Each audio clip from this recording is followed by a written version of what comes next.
continue the journey to the land of matrices.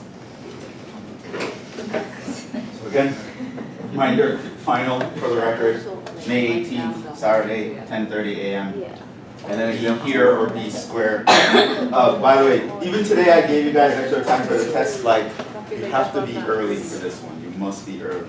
I don't have as much control over the final. They're very strict with it. Like, someone literally hands me a final, and I have to hand them back to him by a certain time. If I'm like, if it's 12:45 and I haven't handed back the finals, they're going to be like, what's going on? Right? So they're very strict with it. They grade the finals themselves and everything. So you have to be early, because I have to be early, take the finals early, and I have to hand them back. There's a deadline for me to hand them back. So I can't give you extra time even if I wanted to. So that's very important. You must be early for this. They're very strict with their finals here.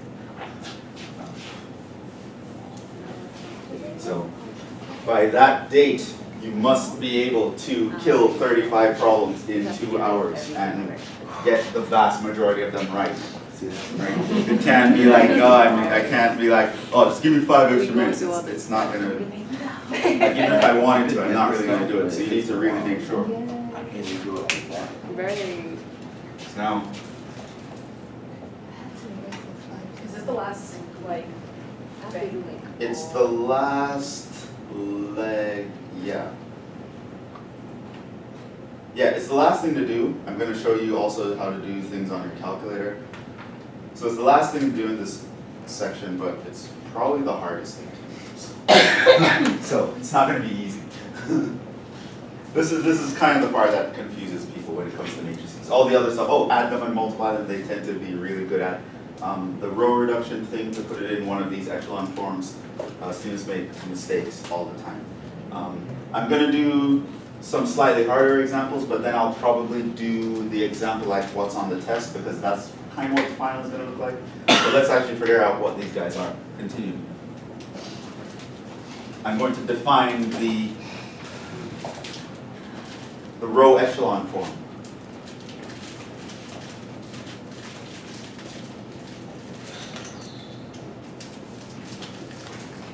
And these guys, it's like you're trying to put a matrix in a form similar to the identity matrix, but you can't always get there completely. So these forms are the closest thing you can get. And if you can actually get to the identity, these forms will get you there, but you might not exactly be able to get there. So a matrix is said to be in row echelon form if, right, so there are some criteria that the matrix you have must obey. 1, any row of zeros is moved to the bottom.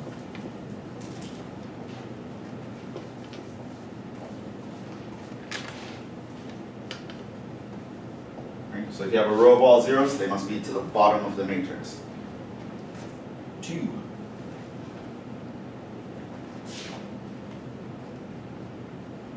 the first non-zero number in any row must be of 1.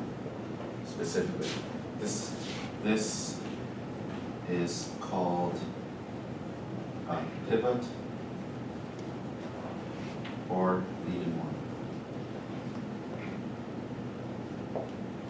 Right, so if you have any row that's all zeros in that row, push it to the bottom. You can do that with row operation type 1, just swap that row and move it to the bottom. Once you look in a row, the first non-zero number you encounter should be a 1. 3. This 1 we call a pivot. Now, the rule is also pivots must occur to the right of any pivots above them.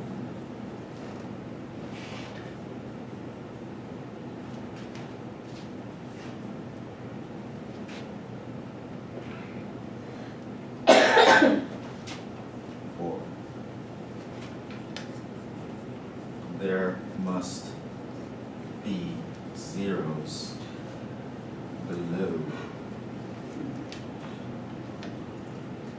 all pivots. Except of course the last one, except the bottom one probably.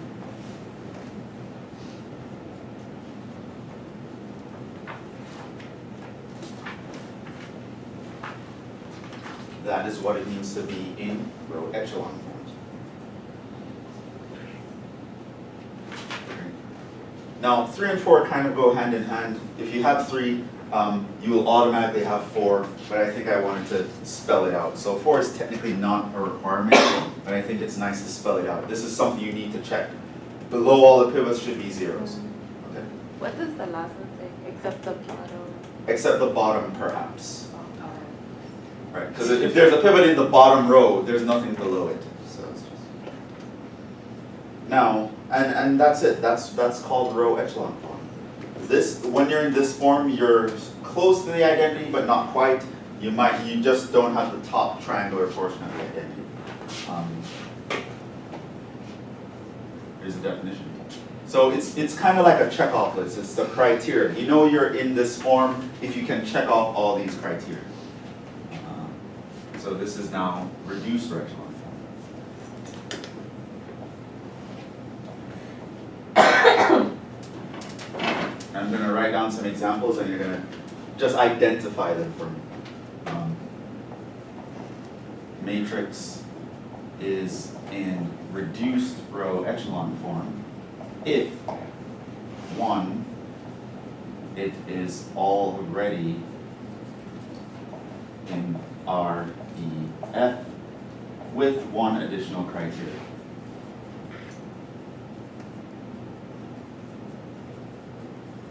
Right? So to get to this part, you must first go to this part, just like you saw me was doing. We hit this guy before we hit that guy, because this guy reduces even further. You have to do more steps to get to it. So you have to first be here. Then make sure 1 additional thing is done.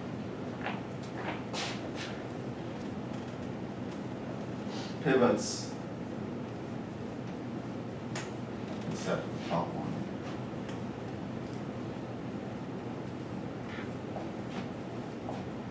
Must also have zeros above them.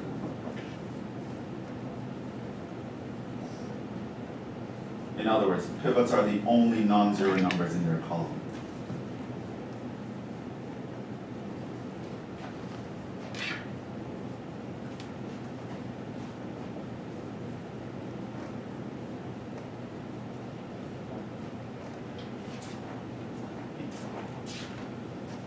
So those are the echelon forms. These are very convenient for solving systems and doing a lot of other things.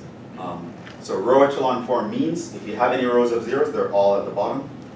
The first non-zero number in each row should be a 1. These 1s must occur to the right of any 1s that are above them. So if you have a 1 in the top row, any 1 in the second row must be in some location to its right. You can't have a 1 to the left for the guys that are below. And all these 1s must have zeros everywhere below them. Once you also get zeros above all of them, you are now in row echelon form. So that means you have zeros both above and below the diagonal, or something close to the diagonal. The 1s don't always appear on the diagonal, so that's a little bit where it can mess you up. I should probably say that. The pivots don't necessarily have to be on the diagonal. They just, positionally, they must be positioned in this way. Anyone who's lower should be to the right of anyone who's higher.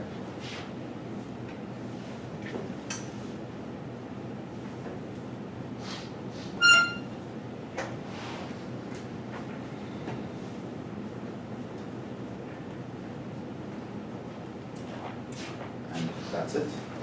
Those are the 2 forms. So, I'm going to write down some examples. I just want you to be able to identify these 2 forms. Once you know what they should look like, you will know how to get there. At least that's half the battle. Knowing that, okay, I know what I want this to look like. Now I need to do the mathematical operations to get there.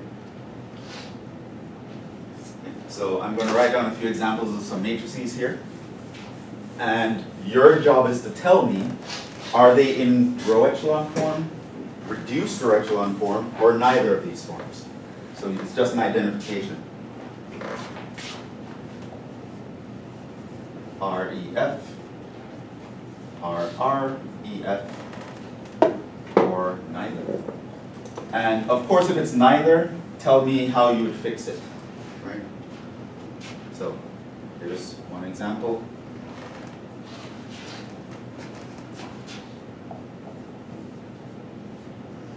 Here's another example.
So you're going to tell me if which form they're in, or if they're not in either form, and then kind of tell me what you would need to fix to put it in a form.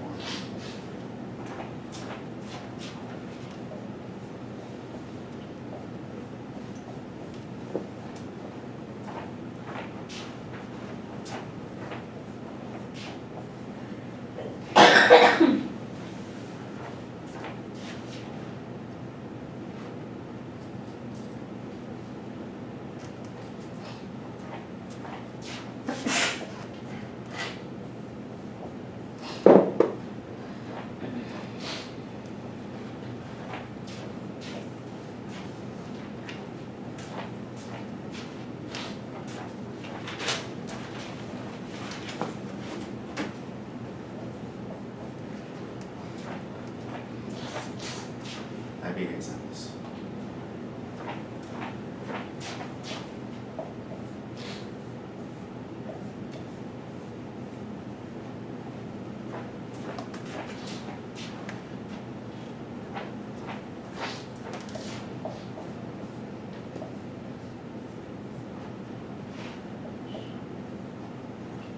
Last one.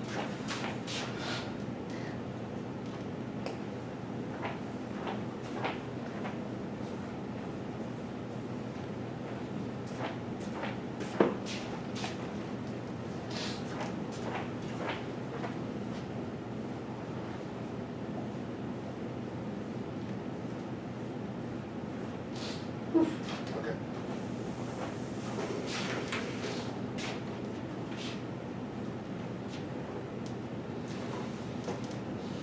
So identification is the name of the game.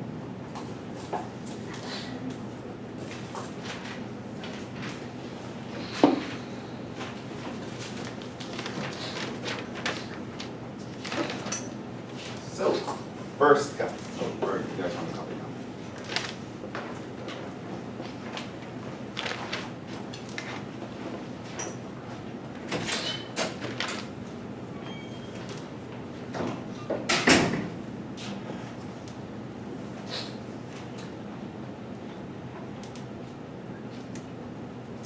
Okay, so look at these with me.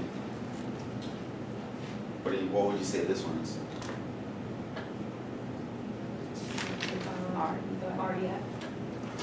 REF. This is in row echelon form. Rows of zeros, we don't have any, so the checklist for 1 is already fine. The first non-zero number in any row is a 1. Check. All the ones appear to the right of any one that is above it. Check. So that's row echelon form. There's zeros below all the ones except the bottom one. That's row echelon form. what would we need to make this reduced row echelon form? Get the 2 to 0. The 2, right? Now, for reduced row echelon form, you also need zeros above any of these pivots. So this matrix has 2 pivots. The pivots are the first non-zero numbers in a row. They must be a 1, they must be located to the right of any one above them, and they must have zeros below them. Wait, so what would you have to do to the 2? This needs to be 0 Okay. for reduced row echelon form. Which means if your goal was to put something in reduced row echelon form and you stop here, you're wrong. It's not, that 2 shouldn't be there. So in that case, you would have to multiply it by like a negative 2? Yeah, you like multiply this by negative 2 and add it to that, right? So yeah, exactly. Now you're trying to see it. You need to know what you need it to look like, and then you need to come up with a way to get it. And remember, there are only 3 legal things, right? You can't just like, I don't like the 2, let me just multiply this by 0. Multiplying by 0 is not legal, right? Okay. What about this one? That's to reduce. This is actually reduced row echelon form. Okay. So if your goal was to put this matrix in reduced row echelon form and you stop here, you've accomplished your mission, right? Notice any rows of zeros are at the bottom. The first non-zero number in any row is a 1. The ones up here to the right of the guys above them. There are zeros below all the ones, and there's also zeros above all the ones. That's everything. This is reduced row echelon form. Right? Which means if you need to put something in reduced row echelon form and you get to this step, stop. You're there. Don't do anything else. What about this one? This part, reduce.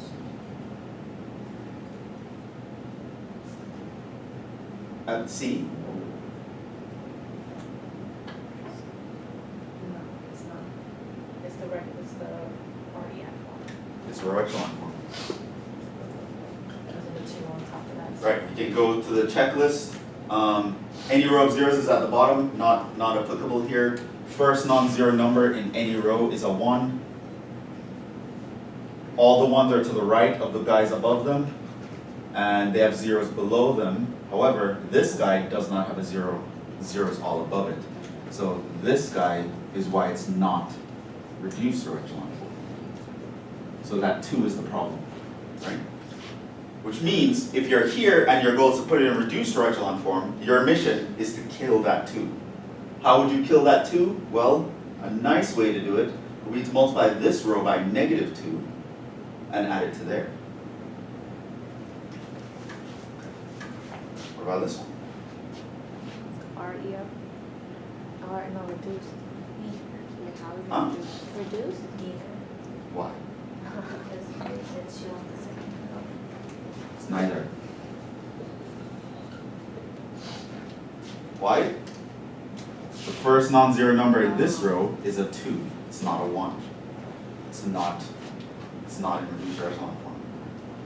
If that 2 were a 1, it would actually be reduced row echelon form.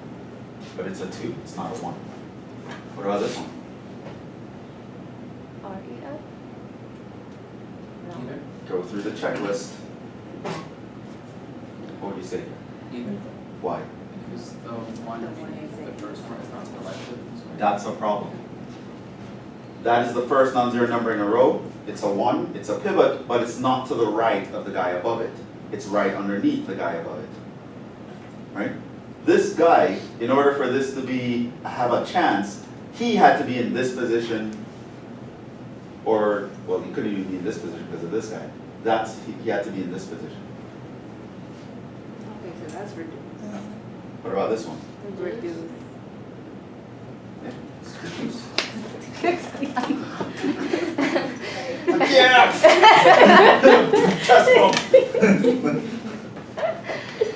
Right? Any row of zeros is at the bottom. Check. First non-zero number in any row is a 1. Check. Ones appear to the right of any one that above them. Check. There are zeros below all the ones, check. There are also zeros above all the ones, check, it's reduced. What about this? Neither? Yeah, that makes sense.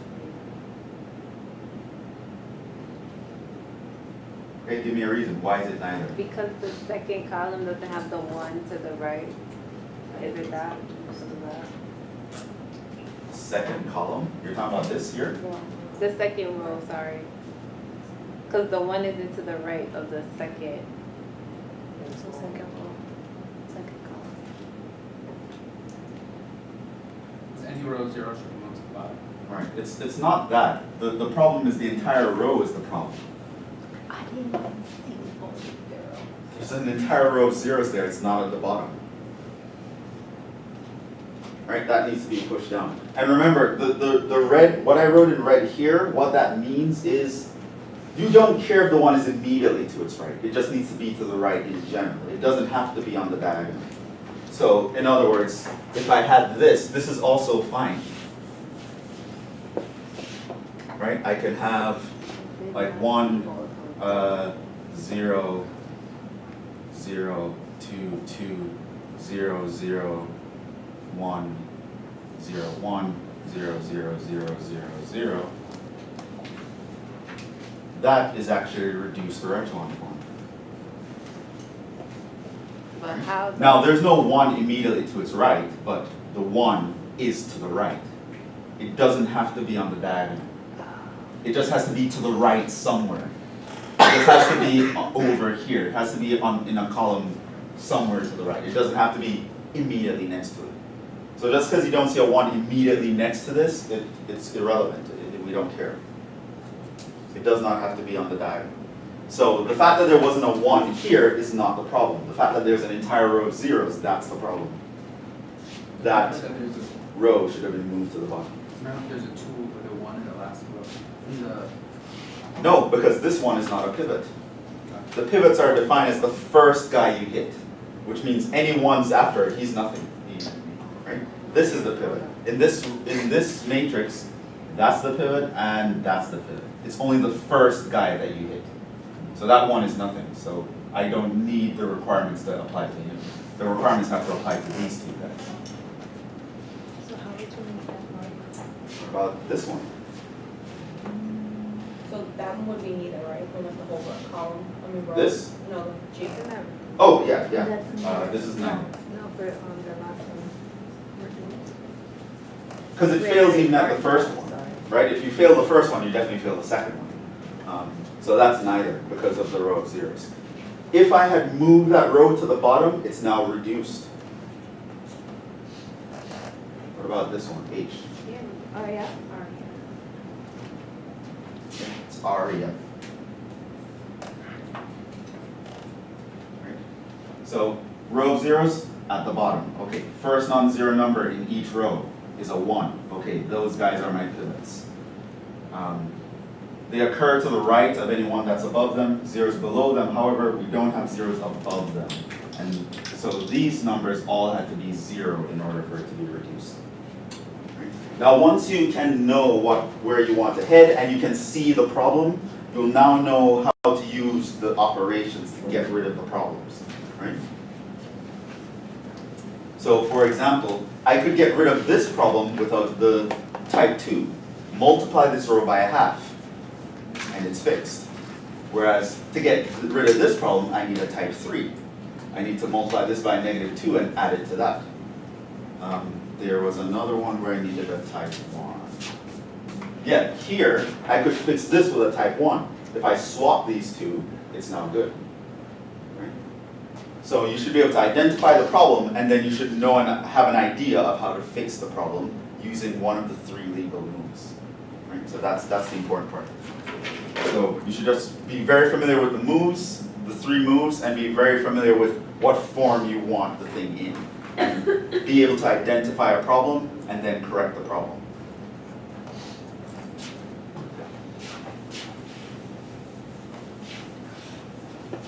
Now,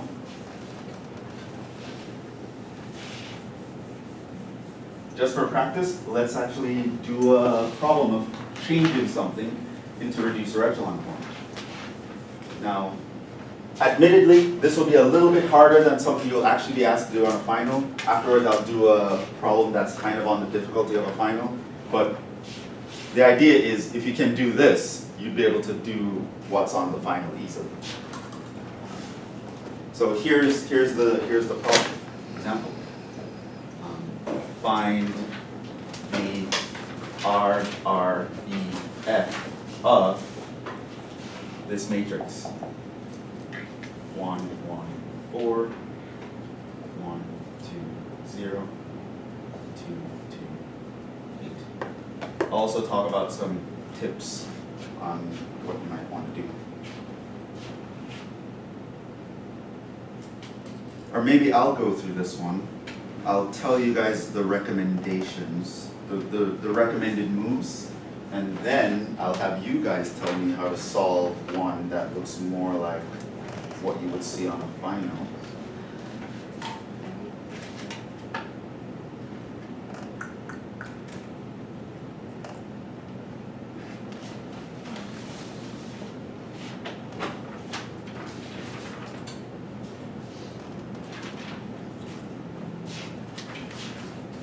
Yeah, like one of the bonus problems is the kind you would see on a final. Maybe they'll put in an extra column, but usually they have like 2 rows. But let's actually do this one. So the goal is to put this in reduced row echelon form. Now we know what that means is if there are any rows of 0, it should be at the bottom, all that stuff. I need to make sure that this will fit that bill. Now the first thing I would recommend doing, let's write it over here. I would base the strategy on the pivots, because this is the kind of thing that you can get confused. You can do something and you can try to fix another problem while creating another problem at the same time. That happens a lot. I see students do that a lot all the time. Like they'll do a move and they're heading in the right direction, and then they'll do something and head in the wrong direction because they're focused on this thing over here and they don't realize they're creating a problem over here. So if you kind of focus on the pivots from the highest to the lowest, I believe you won't run into that issue. So the recommended strategy is to establish highest pivot first. Okay, so that's the first thing. And I mean get zeros below it.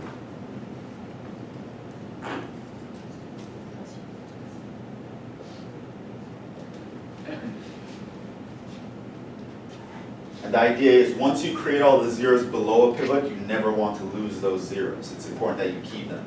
The moment you lose them, you go back to not being in the right form. So I know the top left part is going to be where the highest pivot is, so I'm always going to want to get a 1 in the top left.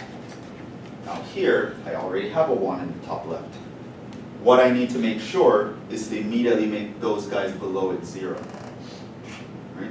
So ultimately I see this, okay, I want to establish the highest pivot first, find the guy that's to the highest and most to the left who's not 0, boom, you're my pivot. I need to make sure now to eliminate this and eliminate that. Right? So if I look at this as a problem, my first goal, all I'm focused on right now, is killing those 2 numbers. I'm not worried about anything else right now. Those 2. Okay. So now, how would I eliminate this one? Give me an idea. So I'm going to leave this alone, leave the first row alone, because it is where I want it to be. How can I fix this problem? Oh, but you can't multiply by 0. Yeah, you can't multiply by 0. Plus Hmm? plus negative 1. Come again?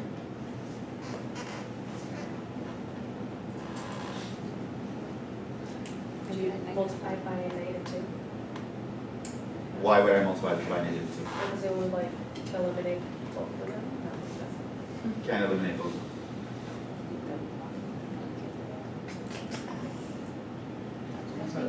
Is it subtract by -1?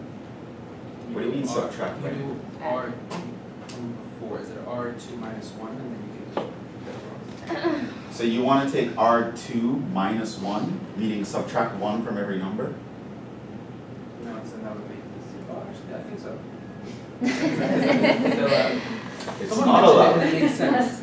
Yeah, but it doesn't make sense, it's not allowed. An operation is not subtract something from every number, that's not a thing. The rules are, you can swap rows, you can multiply a row by a non-zero number, or you can add a multiple of one row to another row. So can you swap it and add it? Add a row and multiply that one, whatever the last one. Yeah, I mean, you guys are thinking too hard, just take this and subtract that. What? What was it again? But, yeah, Like take row 2, subtract row 1.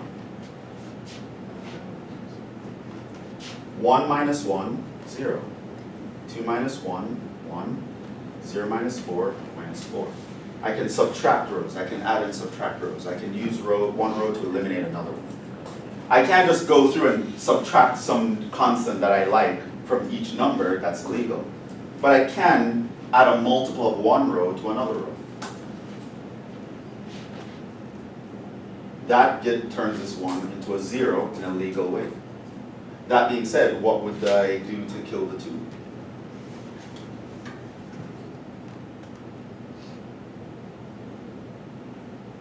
Well, what I can do is I can take row 3 and subtract 2 times row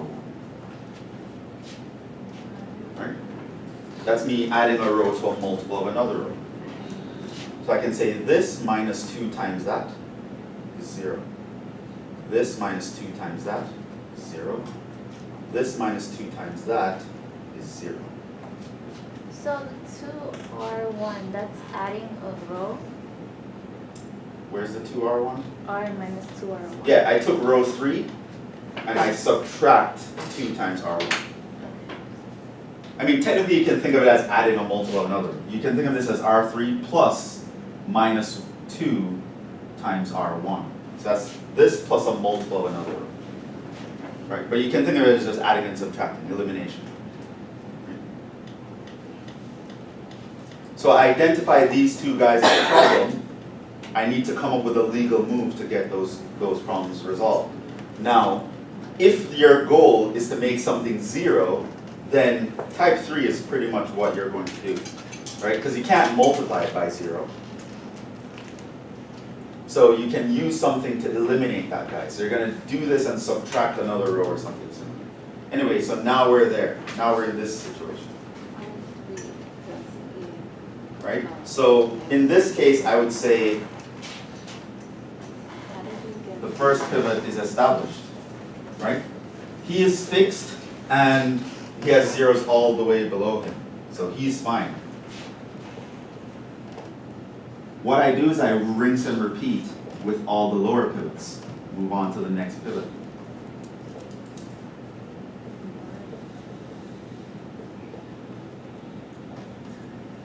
Now what I did already kind of put me in a good situation. He's already a 1. Okay, that's good. Now I need to establish him as a pivot in the reduced sense. Meaning, he should have zeros below him. Okay, so we're good. However, for RREF, I also need zeros above him. So once I realize I want to make him a pivot, this becomes the obvious problem. That shouldn't be there. Right? That's a problem now, because that's what's stopping me from being in the right form. So now I'm going to think, how should I get rid of that guy? You take the second one.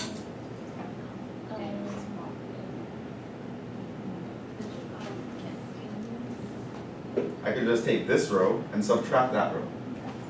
Right? That'll give me the 1 minus the 1. Right? So I can say take row 1 and minus row 2. That will give me 1 minus 0, 1, 1 minus 1, 0, 4 minus a negative 4, be careful, 8. And then 0, 1, minus 4. Everyone else stays the same.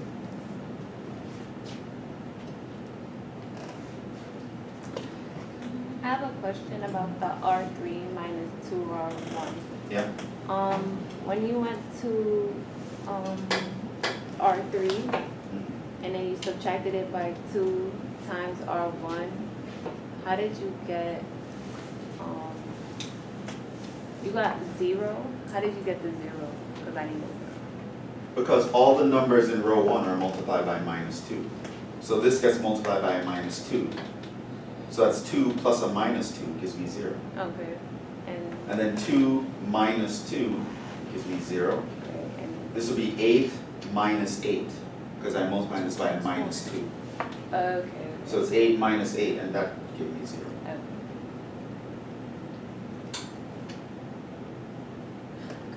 Okay, now let's see. First non-zero number in all the rows of zeros are moved to the bottom. First non-zero number in any row is a 1. The ones occur to the right of the ones above it. I have zeros above and below every pivot. That's good. That's the form. Reduce Row Echelon Form. Took 2 steps.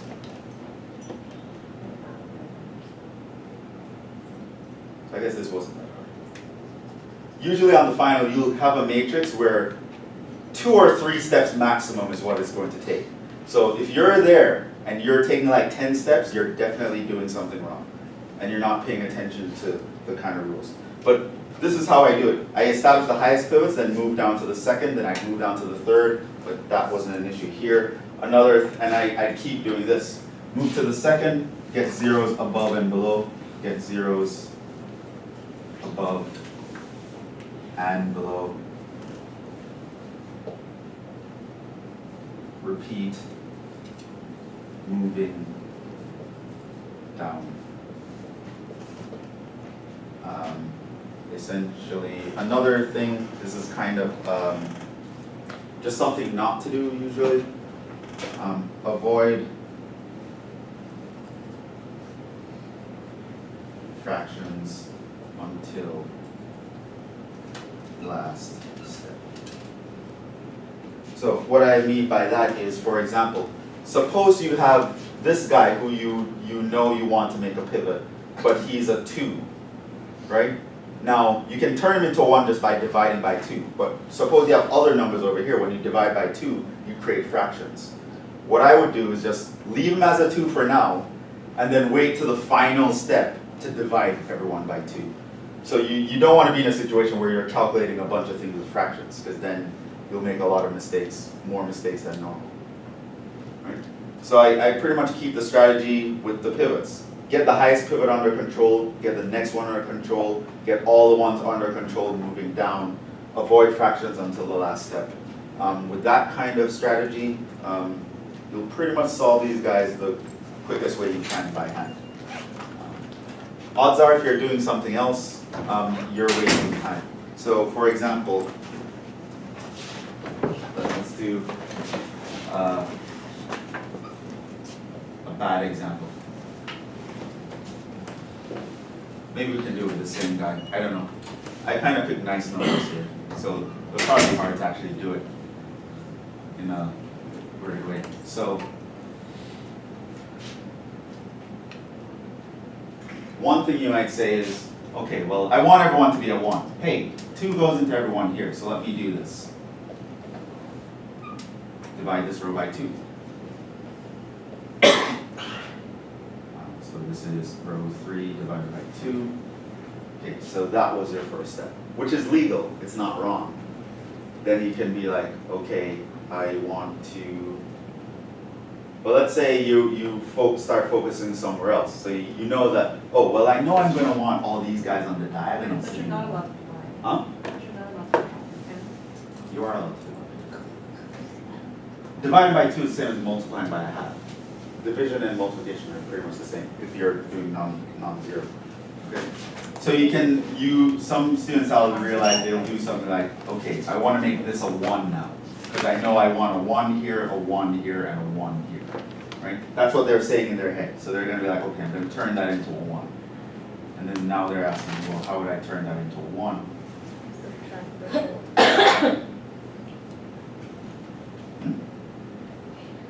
Now, one thing you definitely don't want to do is divide this row by 2, because then you're creating fractions. It's going to be harder. So you're going to create a 1 here. What did you say you wanted to do? Subtract the row. Change This subtract what row?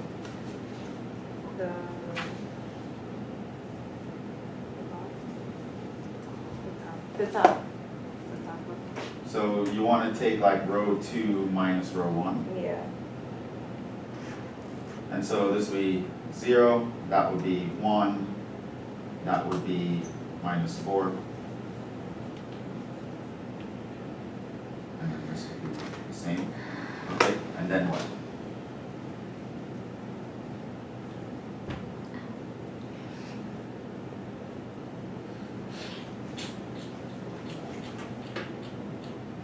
Okay, what do you want to do here?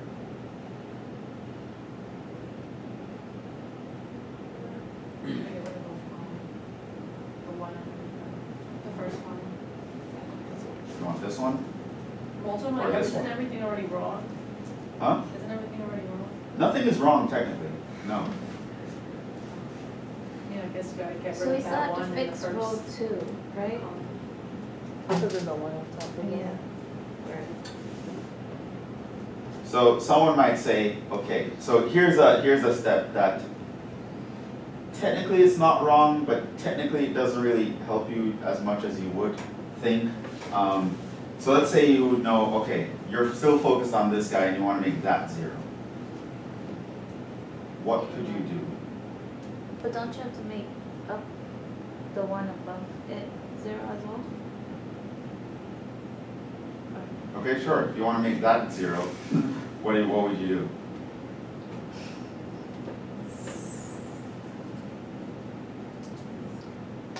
You do. You go subtract R2 from R1. So that, and put that result where?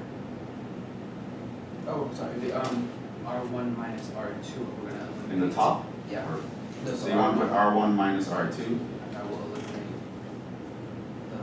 the, Okay, so 1 minus 0, this minus that, this minus that, that's the 8.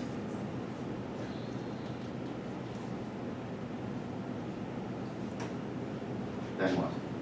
The bottom row, we got Yeah, so what do you want to fix here? row 3 minus row So you want to make this 1, so row 3 minus row 2, and put it in the bottom. So do row 3 minus row 2, and I want to replace this. So I'm going to say 1 minus 0, 1 minus 1, 4 minus this, 8. And so I would have 0, 1, minus 4, and 1, 0, 8. Oh, now the top and the bottom. Now you're like, okay, yeah, the top and the bottom are the same. So I can take row 1 minus row 3 and put it in the bottom. So it's this minus that, 0, this minus that, 0, this minus that, 0. Here I have 108. Here I have 0, 1, minus 4. Okay. And yeah, that's the answer. I thought you said it wouldn't be more than like 2 steps. Well, that was him making it more difficult. I was doing this on purpose, bad example. Oh, okay. So, this is what I'm trying to say. When they write the test, they're going to think, oh yeah, this is a 30-second problem for these students. They're going to do it in 1, 2 steps. However, you can actually do one of these problems legally, but you took 1, 2, 3, 4, 5 steps. It could be done in 2 steps. Why did you take 5? Right? You need to be efficient, right? So here, we were kind of just moving around and kind of like, okay, I kind of want this to be a 0, maybe I want that. We were changing our focus all the time. Once you do that, once you lose focus, you can still do legal things, and yeah, eventually you will get to the answer if you don't make a mistake. But best case scenario, you're going to waste a bunch of time. If you have this strategy in your head though, boom, boom, done. Right? So it's not, there is a danger of being wrong and making a mistake. And of course, the longer you're there doing calculations in your head, the more easily a mistake can sneak in on you. The more efficient you are, the shorter you are, the less time you spend adding numbers in your head under anxiety, right, the less of a chance that you'll make a mistake. So both of these got us to the answer, but that's not a good solution. That took me 5 steps when it could have taken me 2. Right? So again, we used the 3 operations, we didn't do anything illegal, but we didn't have a strategy. We didn't have a really systematic way of doing things. And when it comes to the matrices, you want to have a systematic way of doing things. So there are some times where I see students, they're calculating for like forever. They're doing like 12 matrices, and I'm like, dude, 2 steps. It's supposed to be 2 steps, right? So in the problems that they'll give you in the final, if you're doing more than 3 steps, you're not necessarily wrong, but you're being very inefficient, right? And that's just as bad as being wrong, because what you're going to do now is you're going to run out of time.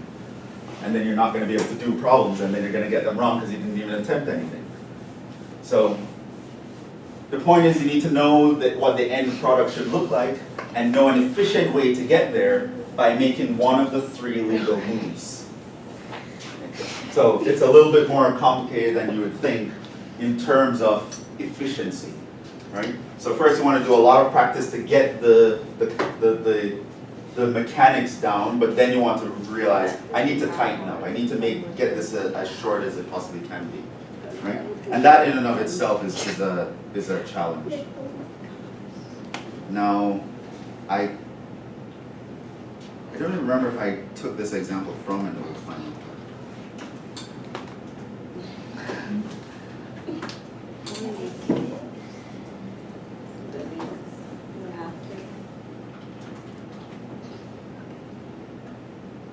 I'll let you guys practice those on your own. I'll give you another example. Okay, do this one. Find RREF. 1 minus 1, 3, 2, 2, 4.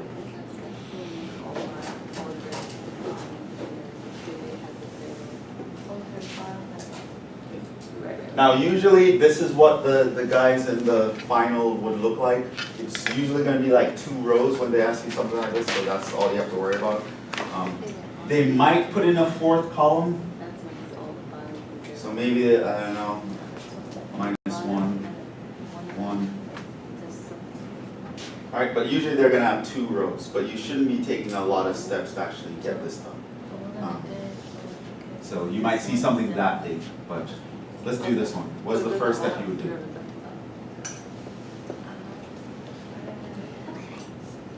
I'm trying to get rid of the 2 underneath the 1. Okay, how? So I would multiply the first row by 2 and then subtract it from the second row. Okay, so row 2 minus 2, row 1.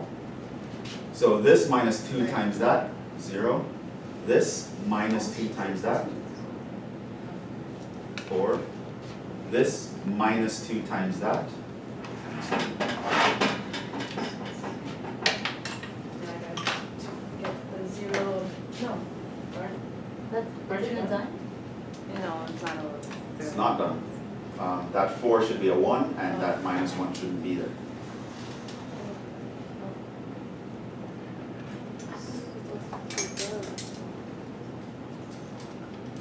Now, at this point, you might be tempted to do something like divide this by 4 and add it to that. However, that would create a half here, which when you add to that, it's going to create like... I have a question. I thought that we were trying to get all zeros at the bottom. Is it not for this? No, where are the zeros? Where are the rows of zeros at the bottom? The second row.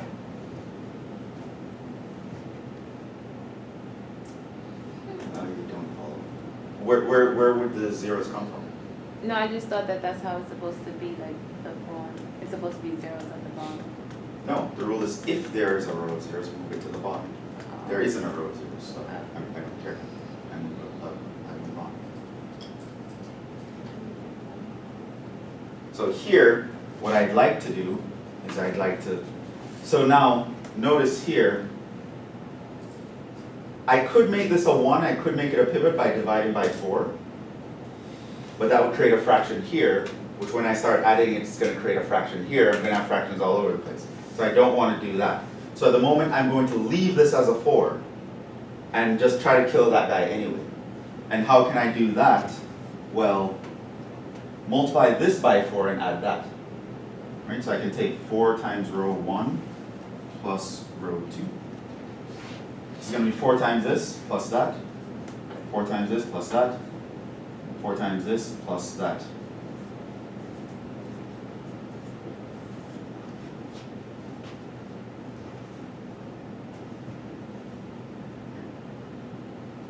Now, on the last step, I can create the fractions, because at this point I don't care. I want this to be a 1, I want that to be a 1. I don't need to eliminate anyone else. So I'm just going to take row 1 divided by 4, and take row 2 divided by 4. Divide this by 4, we're going to get 1, 0, 5 over 2. Divide this by 4, we're going to get 0, 1, minus a half. And that's the reduced row echelon form.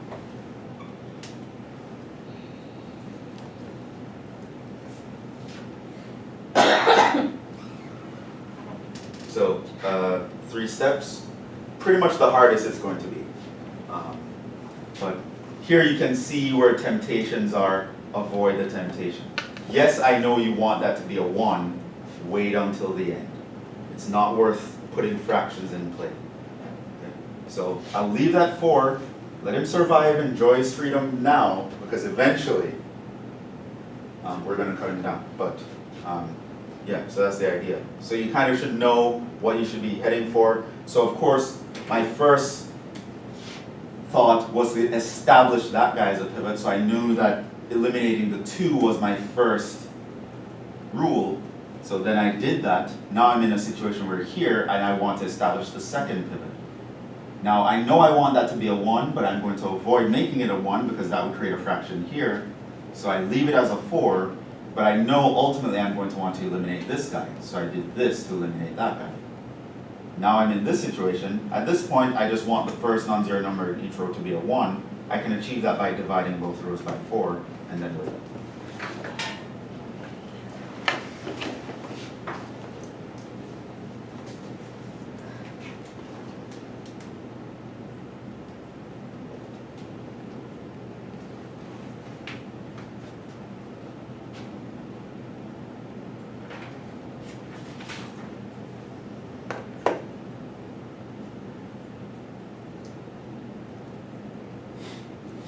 Yeah, so to end this section,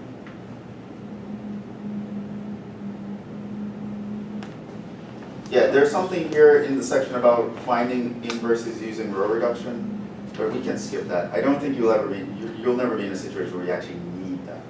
So let's actually just skip that and actually look at finding this in our calculators. And I'll also show you how to solve a system with your calculator. So we are going to, so when in your calculator, so the calculator section now.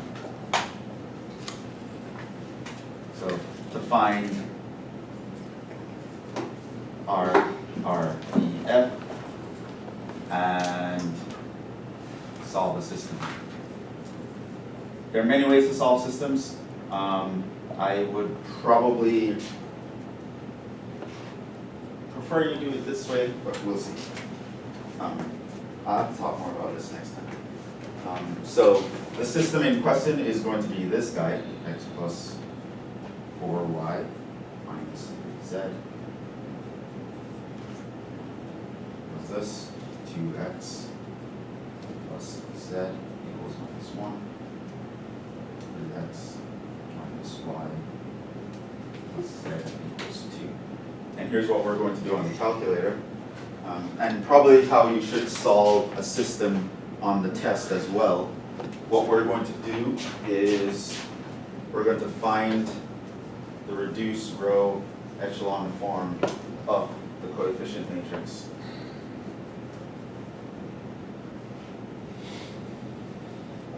And then we're going to just read off the solutions. Now there are some hiccups that could happen here, but we'll deal with that next time when we talk about systems with infinite solutions or no solution. But this one I think has a unique solution. So I'm going to show you how to do that on a calculator.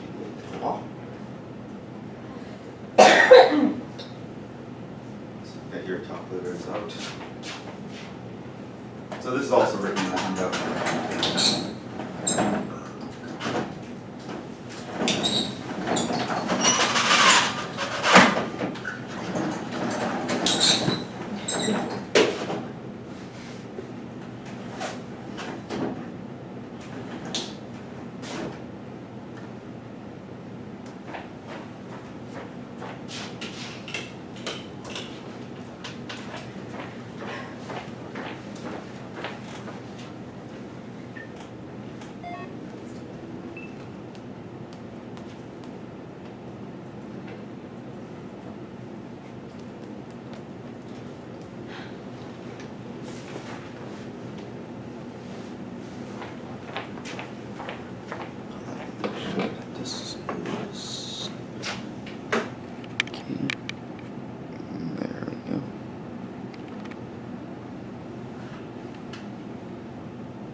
So let's actually do it. By the way, this is the final exam schedule, by the way. You guys can look it up now. So what I pretty much went is to Google Baruch final exam schedule, and it was here. You can also jump straight to it here, but this is the main website. So you can go here, click on spring 2019, fall 2019, and it'll give you the list of all the classes and their final times and locations. So if you guys are doing more than one class, you can look those up. We are, of course, here. That being said, let's actually do this. Turn our calculators on, clear. Now here's where the reducer echelon form function is. It's actually in your function catalog. Hopefully you remember how we actually wrote matrices. So for example, I can have, let's write down the coefficient matrix of the system that I mentioned before. So what would that, the augmented matrix, I should say.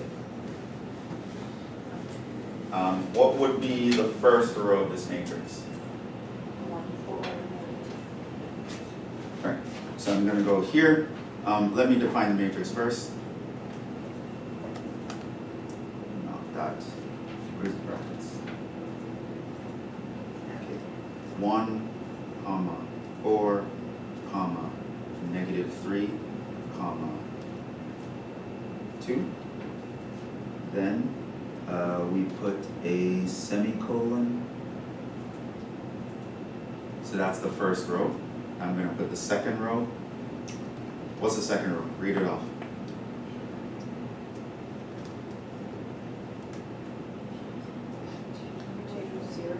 2, comma, 0, 2. comma, what? It's 1. Alright, that's a z. We look at the coefficient, so it's 1z, and comma, -1 is the second row. Semicolon. Move on to the third row, which is going to be 3, comma, -1, comma, 1, comma, 2. And I close brackets. Now that's a matrix. I'm immediately going to store it as something. Let me store that as A. Store in alpha A. So there's my matrix. That's the augmented matrix for the system. It's 1x plus 4y minus 3z equals 2, 2x plus z equals -1, 3x minus 1y plus z equals 2. Okay, so that's the whole matrix, right? And I stored that in A. So now, let's say I wanted to find the reduced or echelon form of this. You would go to the catalog. It's going to be found in the function catalog. Now, that being said, you could even type out this command that I'm going to give you, but I'll show you both ways. So I can go to the catalog, and I'm going to search for R, and you scroll down until you see RREF. There we go. So the R section, you will see RREF, that's reduced row echelon form, and parentheses. You are going to select that.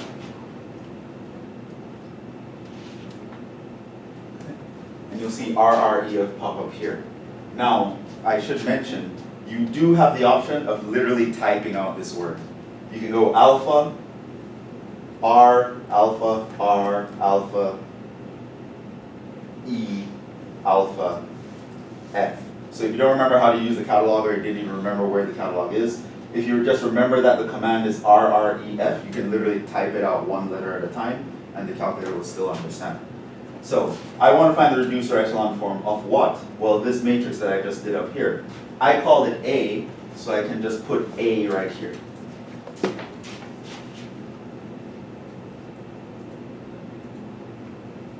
And then I'm going to close parentheses.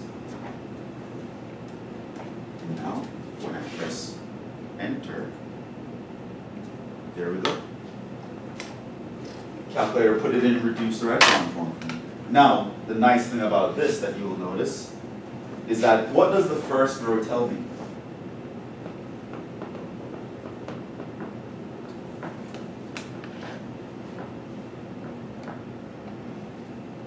One, 0, 0, 1. How can I interpret that line?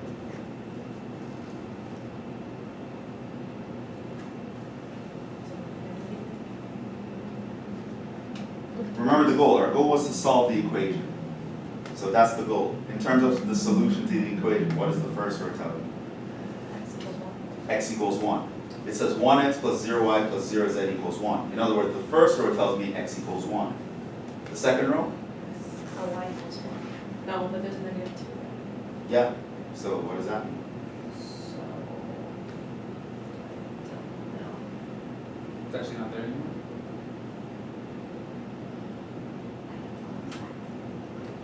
The rows in the matrix represent equations. These numbers tell you the coefficients of the things in the equation. The number in the first column is the coefficient of the x. Right. That's always what it's going to mean. Numbers in the second column is the coefficients of the y, number in the third column is the coefficients of the z. The numbers over here are on the other side of the equal sign. This first row told me that x equals 1 because what it says is 1x plus 0y plus 0z equals 1. That's how I'm going to read it. The rows represent the equations. Right? So the first row tells me x equals 1 because the y and the z are 0. They're not there. So this is a statement about the x. What is the second row? Do you have to divide the negative 2 by 1? So it'd be negative 2? Because Okay. you're trying to get. This is in reduced row echelon form. What that means is you don't have to do anything. So This this is is why pretty it much goes on. as far as we can get it. This, once you're in reduced echelon form, there's nothing else to do. That's the perfect form to be in. So there's nothing that needs to be tampered with this matrix. I'm literally just reading off the solutions. So y equals -2. This says y equals -2. I'm just reading it. There's nothing else to do. It's reduced or echelon form. There's no form beyond reduced or echelon form. Once you get here, that's it. You don't. Anything you do here to the matrix is going to mess it up. What does the third row tell me? Z equals 3. -3. So once you put a matrix in reduced or echelon form, and that thing represents a system, you can literally read the solutions off, right? The 1, it tells you what variable is you're talking about. So when the 1 is in the x column, it's telling me x equals something. 1 is in the y, it's y equals something. 1 is in the z, z equals something. So this literally tells me the solution to this system. X equals 1, y equals -2, z equals -3. And if you were to go back to the system of equations that I wrote down, and you plug in those numbers, you'll see that that's actually the answer. Right? So you can put augment a system by just plugging in these numbers, find the reduced Row echelon form, and that matrix is going to tell you the answer. So there are some nuances that can happen here, but that's for the next section, because here I can know exactly what the answer is because the left side looks like the identity. But if the reduced Row echelon form didn't look exactly like that, there's a little bit more that we would have to figure out. But here, this system has a unique solution. There's only one set of values for x, y, and z that solves it, and this tells you what they are. So when you get to problems in the final, in the calculator section, it's going to give you a queued system. Solve this system, and you're going to be like, I don't know how to do it. What am I going to do? You put it as a matrix, find the reduced Row echelon form, and read the answers. It's a two-step process. It's not a long thing to do. Just going to type in the coefficients, RREF of that matrix. Boom, the answer is going to be sitting right in front. Just need to remember that the rows represent equations, right? The equal sign happens here.